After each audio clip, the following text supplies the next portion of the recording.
There, there we go. 3, 2, and 1. Well, Mayor Wiza, welcome back. Mayor's Monday here at WSAU, WSAU.com. As always, appearing in your official capacity as the mayor of the great city of Stevens Point, and a city that obviously you've got a lot going on right now. We're going to talk about some of those events coming up here in just a bit. But first, we've got to ask, how are the potholes in the city? They're doing just fine. We Okay. nurture them. Some of them are growing well. Okay. So everything in that regard is doing well. We're actually talking about becoming a pothole city USA. Oh, I don't know if it's a thing, but if it's not, we're going to start it. Michael, we've got it's spring in Wisconsin. it is, yes. The potholes are out in force, just like the baby ducks hatch in a month or so, and they'll be out. Potholes are literally everywhere. Mm-hmm. Hopefully, people understand that, and these aren't a surprise since they happen every year. But we've got 4 crews out every single workday, going throughout our 300 lane miles of road in the city, fixing the potholes that exist, crack filling. We've got our infrared patcher out. As a matter of fact, we're looking at the potential of buying a new one. It worked so well last year, but it's a never-ending battle. It's like painting the Golden Gate Bridge, right? Right. We could patch every pothole in the city before October, and come next spring, there's going to be potholes. Some of them get pretty massive too, and if you're not careful, there can be damage done. So we need you to be careful when you're driving. Go slower. Keeping it speed limit or less is going to save you that jarring back compression when you happen to hit one of these. If you can avoid them, great. If you can't because there's traffic or other safety issues, we understand. But the slower you go over them, the safer you will be, the less damage you will cause to your vehicles. And if you see something that is particularly hazardous, there's several options to report those potholes to the city. You can certainly call my office, call the streets department. We have a portion of our online reporting system at stevenspoint.com. And we're going to be rolling out an application soon enough for your phone. So don't text and drive ever. Of course. But the next time you pull over after seeing one, you can at least let us know where they are. But I got to tell you, they're everywhere. So I'm sure that you have them up in Wausau and every place in between. Some areas are better than others, but the bottom line is it's spring in Wisconsin, so they're here. And this is exactly what I was going to ask you about. You brought it up, the infrared pothole filler. That's something that's still somewhat unique to you in central Wisconsin. I don't know of any other municipality that's got one. I know Wausau has kicked around the idea. How do you find that has worked in creating a more I guess I'll say permanent patch for some of those potholes? Because I know one of the most annoying things about them is they have a tendency to regrow and come back bigger in future years if they're not treated correctly. Yeah, they're like mutant cockroaches, right? But yeah, that's exactly what it is. So without getting into the science too much, the freeze and thaw cycle in Wisconsin is what creates those cracks and potholes. Snow and ice melt, it turns into water, it seeps into the cracks in the road. They refreeze, expand, and start busting stuff up. Generally, the fix has been to put new material in the hole. Well, if that hole isn't dry enough or warm enough, they don't really last very long. And they have a tendency to pop out maybe even next season, sometimes earlier than that. What the infrared patcher does is it only works on asphalt, but what it does is it heats up like a 6 foot by 8 foot area around the hole, rejuvenating the asphalt. We add some new petroleum-based products, throw a little more material in, and then we pack it in just like they would do when they make a new road. Obviously, it's not a new road, but it's a bigger patched area, and you'll see them around town. They're just rectangles in the middle of pavement. We started putting them on our GIS overlay last year so we could monitor how well they're holding up. And I got to say, we've got a tremendous success rate so far. knock on wood. Mhm. These patches are expected to last 5, 6, 7 years, which is way more than we're getting out of just throwing material in and packing it down with a camper. So, as I said, it's an expensive piece of equipment. It was over $100,000, but it's allowing us to catch up and do better work. So we're not fighting that never-ending battle. We're actually looking at a second infrared patcher now to get 2 crews. We have, as I said, 4 crews out doing patching and crack filling. By having 2 crews work on an infrared patching system, we are going to, not next year, but in a couple of years, you're going to see the roads in a lot better shape.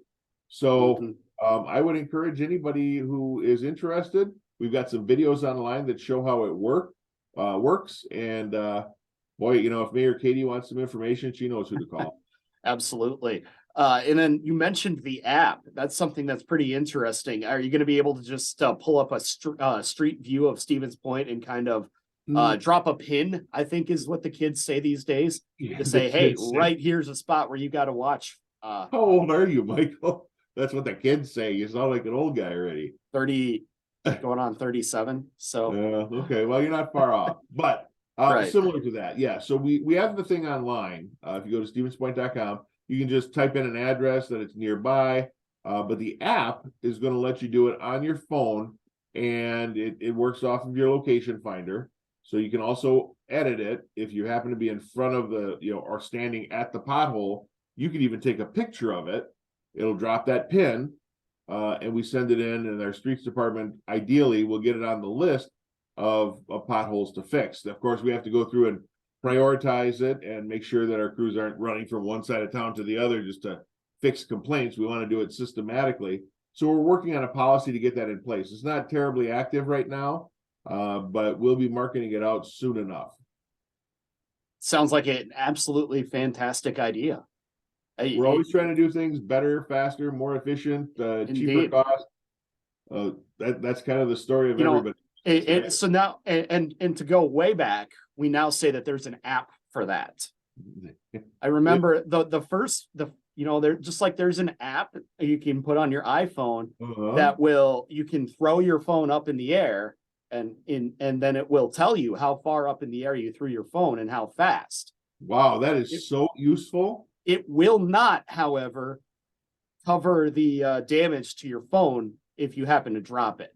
Right. So, well, how about if you drop it in like the river? Can you see how deep the river is? I would hope so. On that signal, I would hope so. We should challenge our viewers to test that out. We will. Throw your phone in the river. See if it tells you how deep it is.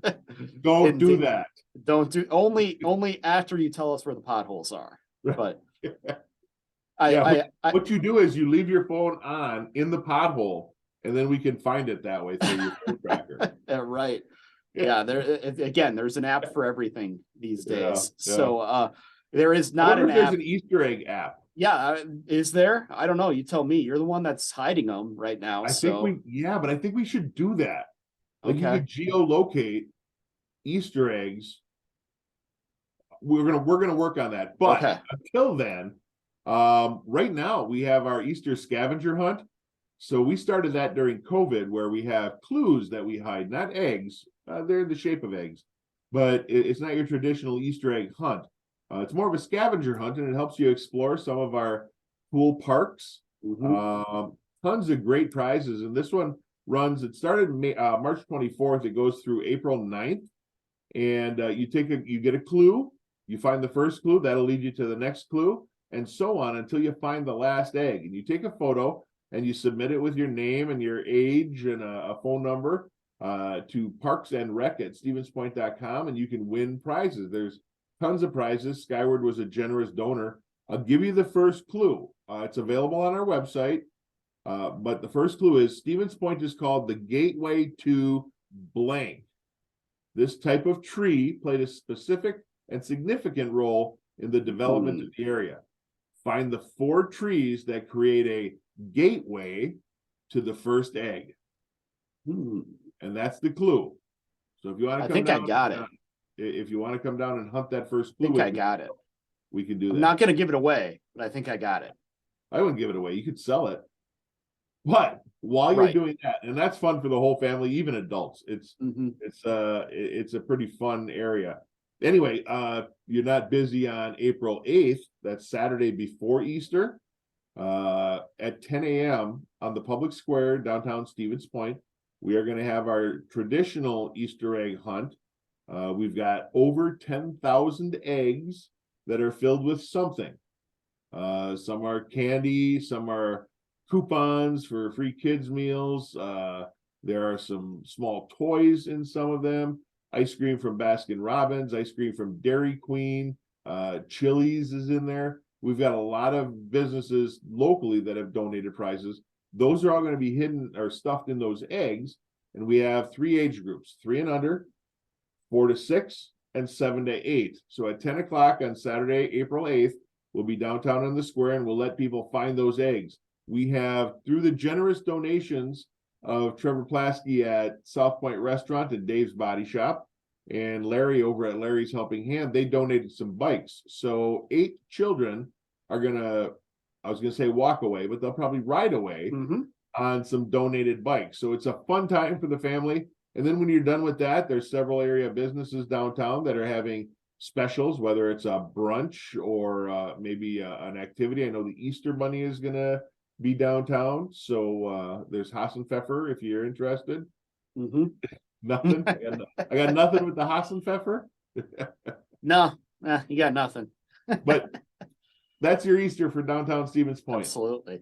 Yeah, indeed. And this is something you do every year, obviously. So it's great to see the community come together like that each and every year to mark the occasion. One more thing. Well, and I want to point out too that there's no taxpayer money involved in this. This is just a group of volunteers that are putting it together, and some generous donors rather. Sure. The Sprinter Technologies, TDS, Skyward. There's a host of people and businesses that have donated to make this a success. Indeed, and yeah, so get out and enjoy that coming up next weekend to mark Easter. One more thing before we let you go, of course, communities coming together to vote tomorrow. All we can talk about in this format is once again road referendum questions that are going to the voters. There's 2 of them. Give us the Cliff Notes version and where people can go for more information on how to make their decision one way or another on these questions. Easiest place to go is stevenspoint.com, and you can find information on the road reconstruction projects. These are not unique. They are routine annual road reconstruction projects that we plan out for 5 years in advance. The reason it's on the ballot is because in August of 22, there was a referendum that was passed to force the city to go to vote on any transportation project greater than $1 million. These are greater than $1 million, and these won't be done until 2024. We're hoping that the community supports our regular routine work, and it's important also to note that this will not adversely affect your property taxes one way or the other. As I said, they're budgeted for and planned already within our normal operating and capital budget. Again, stevenspoint.com for the information on those. You can also contact the Public Works Office as well if you need to get a frequently asked question that's not on the FAQ list. Sure, we did some video interview type things, just talking about the where the area of reconstruction is. You can also go onto our website and do a GIS map of road construction projects. We have those available to the public, so you'll be able to see this year's projects and next year's projects that are planned. So you can find that again at stevenspoint.com and just search for GIS maps. There you can find the city trees and all sorts of really cool overlays that we put on our GIS system. Last thing before we let you go, trivia is coming up. You're of course one that's always lived the trivia life. The trivia life is life for Mayor Wiza. Give us the handicap for this year's event. Which team is going to have the edge this year in trivia? Is this 53? It is 53. 53. Yeah, the trivia life. Trivia has been going on. Yes. I have been playing this will be my 46th year of playing trivia here in Stevens Point, the world's largest trivia contest. This year's theme is Trivia Life for Me. I would say the hands-on favorite this year are my friends over at Dad's Computers. They put in the work and they reap the rewards. So they are the network of the next generation. They've been doing really well. They put a lot of effort into it, and I wish them well. But the Franklin Street burnouts, of course, will be hot on their tail. Maybe not hot on their tail, but like from like 5 to 15 places away. Their tail. But we have fun with it too, and it's a wonderful weekend. Right. If you haven't heard about trivia, you can stream it on TuneIn or at 90fm.org. It's a university radio station. Not competing with anyone up there, of course, any commercial radio stations, but it is the world's largest, and you can listen in or you can sign up. Registration starts next Monday. So registration starts next Monday. You can play online or remotely. We've had teams from Rome and Afghanistan, and I think we even had one in South America at one point. So people all over the country and around the world play in the world's largest trivia contest. As I said, this year's theme is a trivia life for me. Before we go, do you know what a pirate's favorite letter is? It's gotta be a toss-up between R and P. You might think it's the R, but it's the C.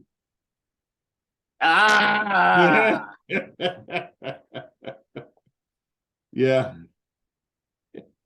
That's a bad joke if I ever heard one. I just can't. I can't follow that. We'll be chatting again when we chat again. Absolutely. Michael, you have a wonderful Easter, and maybe we'll see you down for trivia if you feel bored. Absolutely. All right. See you later.